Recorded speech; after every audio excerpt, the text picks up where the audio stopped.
सभी को मेरा नमस्कार, सत श्री अकाल. Dear friends, first of all, I am thankful to the conveners of 7th International Dharma India Foundation in collaboration with Sanchi University of Buddhist Indic Studies for inviting me to share my views with you. The theme of the conference is Eastern Humanism in the New Era. It intends to explore the contemporary relevance of Eastern intellectual tradition, as I understand, mainly represented by humanitarian Dharma traditions of Indic civilization. So my frame of reference is going to be Indic civilization. Its main focus is on the philosophical significance and humanitarian concerns of the Indic civilization, which are most relevant for contemporary world today. As we know, Indic civilization is one of the oldest civilizations of the world. The remarkable thing about this civilization is that where many other ancient civilizations have become extinct due to ravages of time, this civilization is still alive today. Thus, its uniqueness lies in its antiquity and continuity. The primary relation of this civilization is with the geological region of Indian subcontinent. Although due to historical upheavals, the political boundaries of this region have been changing, but its centuries-old geocultural identity still remains. 4 major Dharma traditions have emerged within this civilization: the Sanatan Dharma, Jain, Bauddha, and Sikh. These traditions are deeply rooted in the geocultural region of the subcontinent.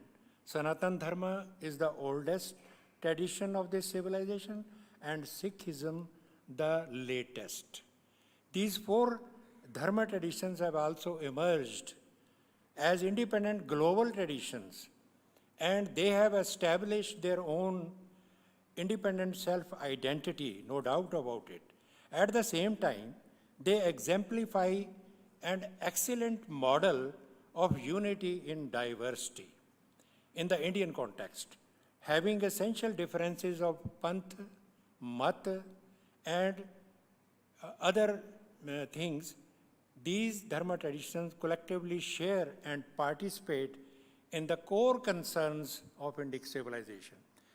Indic civilization is essentially a knowledge-centered civilization. Many disciplines of knowledge and science have come into existence under it. Through these disciplines, India has created its unique identity as Vishwaguru. Since ancient times, there is a growing popularity of Ayurveda, Yoga, and Vedanta in today's world. These ancient disciplines of Indian heritage are now being recognized as alternative systems of knowledge representing healthy, well-balanced being. The present age is an era of emergent civilization and cultural consciousness. This is the point where I want to build. In this context, we are reminded of a sensational thesis put forth by Samuel Huntington about 3 decades ago in his book entitled The Clash of Civilizations and the Remaking of the World Order in 1996. He asserted that there is a strong possibility of a civilizational clash in near future. The cultural and religious identities of the people will be primary source of conflict in this new era. Huntington confidently predicted that there will be a sharp conflict between the West and the rest. More prominently, he said, this clash will be between Western Christianity and resurgent Islam. These are his words.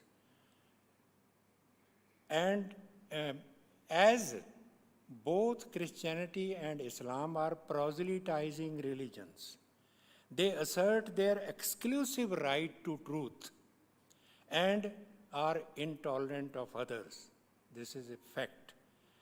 They tend to divide humanity into two mutually exclusive groups of believers and non-believers. Indic civilization is inherently inclusive in nature. As regard to the Abrahamic civilization, this is our quality of our civilization. It is inclusive in its Dharma traditions are committed to pluralistic vision of truth and reality. It has a long tradition of intra-civilizational dialogue. Today, the well-wishers of humanity feel very much concerned about the threat of this clash of civilization and are looking for a way to avoid it. There is only one imaginable counter-response to this clash, and that is dialogue and understanding. It is only through dialogue between different civilizations and cultures a way of peaceful coexistence can be found. Here, the Indic civilization and its Dharma traditions have a vital role to play. Indic civilization has emerged as a knowledge-centered civilization in its basic form. Within it, many domains of knowledge have come into existence, asserting their original identity. The unifying cosmic consciousness of reality, that is Satyam, and all-pervading universal order inherent in it, that is called Rhythm. So Satyam and Rhythm, these are two conceptualizations of our civilization, and they create a meta-narrative of our civilization. हमारे सभ्यता की जो महाकथा है, उसका निर्माण ये वैदिक conceptualisation है, रितम और सत्यम. कितनी सिंपल सी बात है, लेकिन इसमें कितना हमारी जो सभ्यता है उसका मर्म छिपा हुआ है. क्योंकि अगर हमारे भर्तृहरि जी ने कहा था कि जो अपनी परंपरा को ही जानता है वो अपनी परंपरा को भी नहीं जानता, क्योंकि हमें अपने साथ की दूसरी परंपराओं के संदर्भ में हमें अपने आप को डिफाइन करना पड़ता है.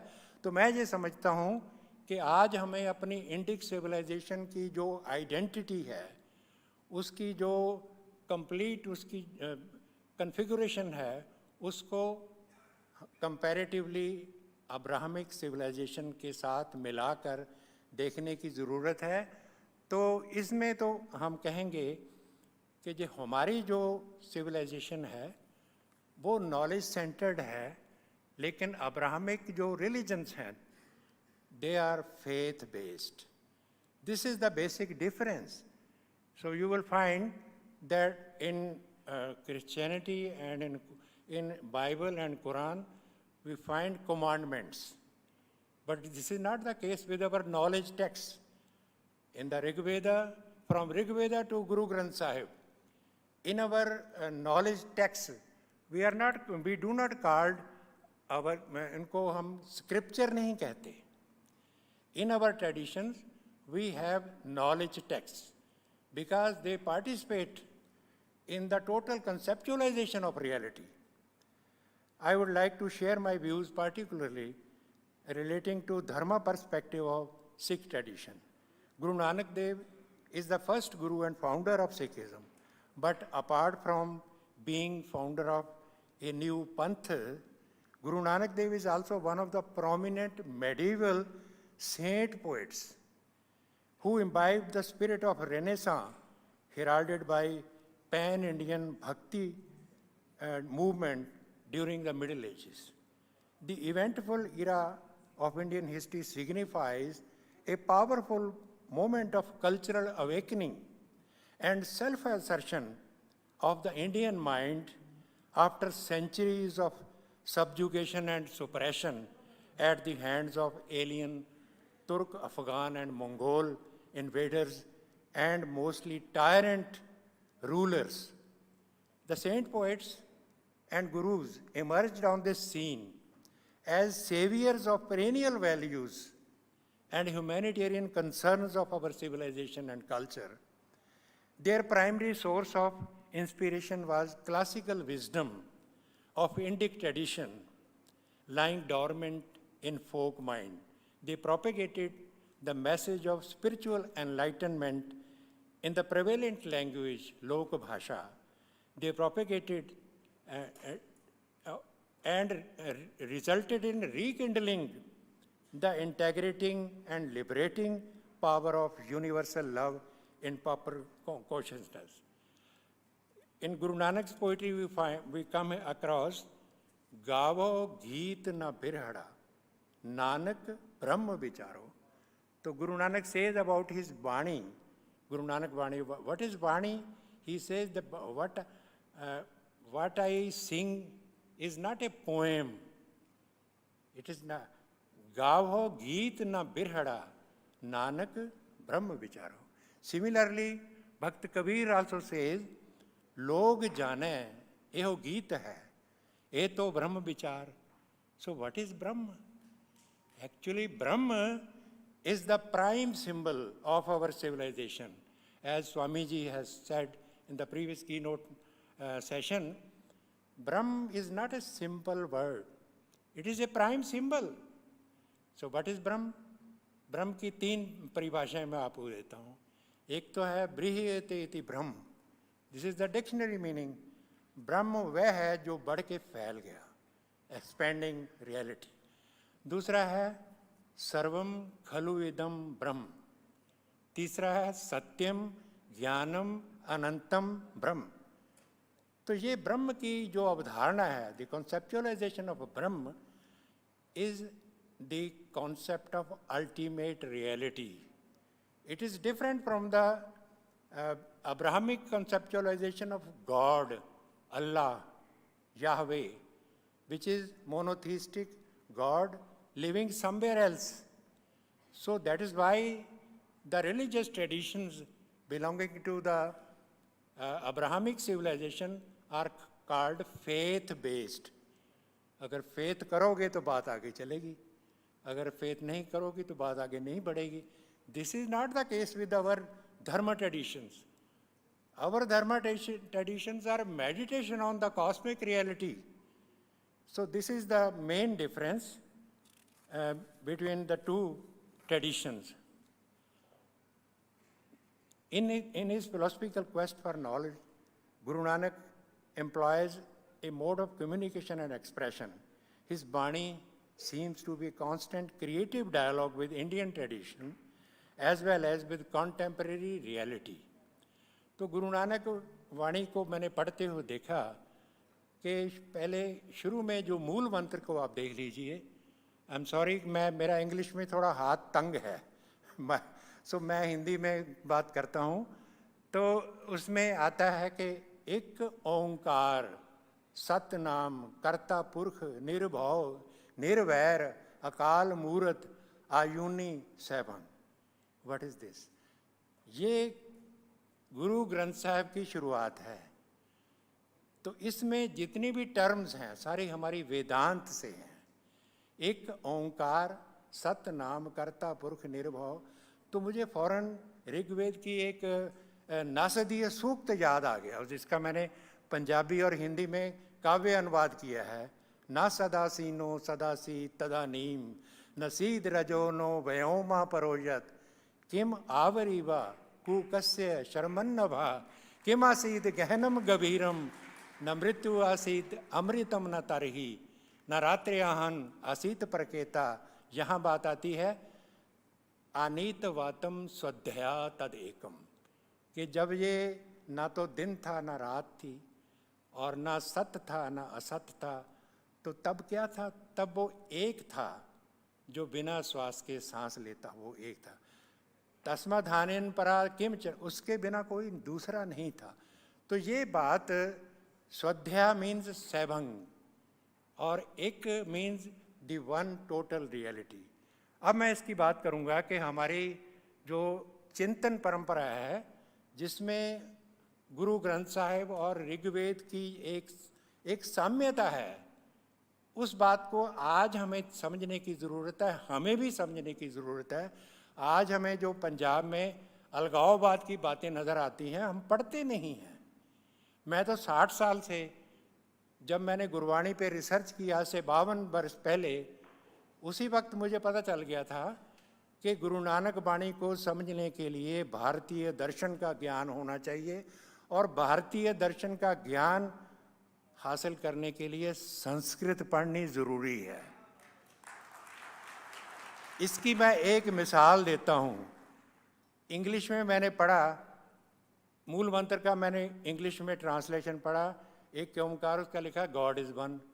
ये गॉड कहाँ से आ गया? हमारा तो ओंकार मीन्स, ओंकार तो ब्रह्म का एक सिंबल है, प्रतीक है। ब्रह्म इज़ नॉट गॉड। ओंकार और ब्रह्म ये तो अल्टीमेट रियलिटी है। तो इस बात को मैंने समझा, और फिर मैंने देखा कि हमारी ट्रेडिशन की दो बातें हैं। एक तो है कि वो बहुलतावादी है, प्लूरलिस्टिक है, और उसकी शुरुआत ऋग्वेद से होती है, एकम सद विप्रा बहुधा वदंती। तो गुरु नानक देव जी भी अपनी भाषा में यही कहते हैं। वो कहते हैं एका सुरति जेते हैं जी, सुरति भी होना कोई न की, जेही सुरत तेहा तिन राह। गुरु जी कहते हैं कि सभी जीवों की, हम मानव की बात नहीं करते, जैसे राम माधव जी ने कहा कि हमारी जो ईस्टर्न ह्यूमनिज्म है वो मैन सेंटर्ड नहीं है, तो हम तो जीव केंद्रित हैं। तो गुरु नानक देव जी भी कहते हैं कि एक का सुरति जेते हैं जी, सुरत भी होना कोई ना की, जेही सुरत तेहा तिन रहा। और गुरु गोविंद सिंह कहते हैं आप अपनी बुद्धि है जेती, वर्णत भिन्न भिन्न तो है देती। हम तो प्लूरलिज्म को मान के चलते हैं कि अगर हम एक सत्य को मानते हैं, उस सत्य के अनेकों रास्ते हो सकते हैं। उस विद्वान विप्र लोग उसको अनेक नामों से पुकार सकते हैं, कोई प्रॉब्लम नहीं है। तो इसलिए हमारे पास हमारी सभ्यता की चारों जो धार्मिक परंपराएं हैं, इनका ये एक बुनियादी सिद्धांत है प्लूरलिज्म, और दूसरा इंक्लूसिविज्म, ये किसी का नहीं। और सिविलाइजेशन को देख लो, सर्वसमावेशी दृष्टि केवल हमारी सभ्यता के पास है कि हम दूसरे के दूसरेपन को मिटाना नहीं चाहते। हम कहते हैं कि आप अपने जैसे रहो, लेकिन हमें भी तो अपने जैसा रहने दो। हमारा भी उतना ही राइट है जितना तुम्हारा है। अब मैं ये कोई डिफेंसिव के रूप में नहीं कह रहा हूँ, ये तो एक ऐसी दृष्टि है जो आज संसार के सभी मज़हबों को, रिलीजन्स को सीखनी पड़ेगी, क्योंकि आज हम जिस संसार में रह रहे हैं वो multi cultural, multi lingual, multi religious है। उसमें अगर पीसफुल कोएग्जिस्टेंस की हमें तलाश करनी है तो हमें प्लूरलिस्टिक एंड इंक्लूसिविस्ट दृष्टि ही हमें अपनानी होगी। बल्कि हमारे जो शास्त्र हैं वो तो इससे भी आगे जाते हैं। हमारे लिए जो अदर है वो दुश्मन नहीं है, अदर हमारे लिए मित्र है। तो मैं गुरु अर्जन देव जी की वाणी पढ़ रहा था। वो कहते हैं कि गुरु अर्जन देव जी के मैंने ना कोई मेरा दुश्मन रहा, ना हम किसके बैराई, ब्रह्म पसार पसार्यो भीतर, सतगुर ते सोझी पाई, सबको मीत हम आपन कीना, हम सबना के साजन। तो मैंने यजुर्वेद का मंत्र मेरे सामने आ गया। उसमें आता है मित्रस्य चक्षुषा सर्वाणी भूतानि समीक्षन्ताम, कि सभी दुनिया के सभी जीव मुझे मित्र की नज़र से देखें और मैं सभी जीवों को मित्र की नज़र से देखूं। तो ये हमारा जो हमारी इंडिक सिविलाइजेशन है उसकी सभी जो धार्मिक परंपराएं हैं उनके पास सिविलाइजेशनल क्लैश का प्रति उत्तर है। ये हमारी कंट्रीब्यूशन होगी ह्यूमैनिटी को। और ईस्टर्न जो हमारा ह्यूमनिज्म है उसमें तो हमारी सभ्यता ही प्रोमिनेंट ट्रेडिशन है, और ये एक ऐसी ह्यूमैनिटेरियन वर्ल्ड व्यू हमें देती है जिसकी आज के संसार को बेहद ज़रूरी है। बहुत बहुत धन्यवाद। Thank you very much, Professor Jagbir Singh ji. So he has actually characterized the concept of the new era. When he says that, says about the plurality or pluralism, so actually the modern era was centralist and the new era is pluralistic. So meta-narratives, if I understand him well, and he has mentioned about class of civilizations, and the he has referred the great book of the 20th century, The Class of Civilizations.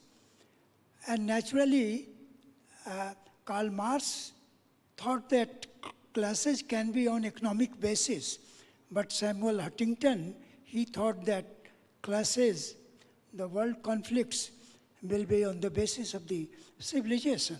So there is a clear-cut paradigm shift, and he has tried to streamline, and moreover, very many things he spoke, which is very philosophical. When he talks about the distinction between the Brahma and God. So naturally, I think in Advaitic terminology, a cosmic God is Brahma and the cosmic Brahma is God. So they are one. So thank you very much. So I have pleasure to invite Dr. Kitinov from Associate Professor of Russian Academy of Sciences.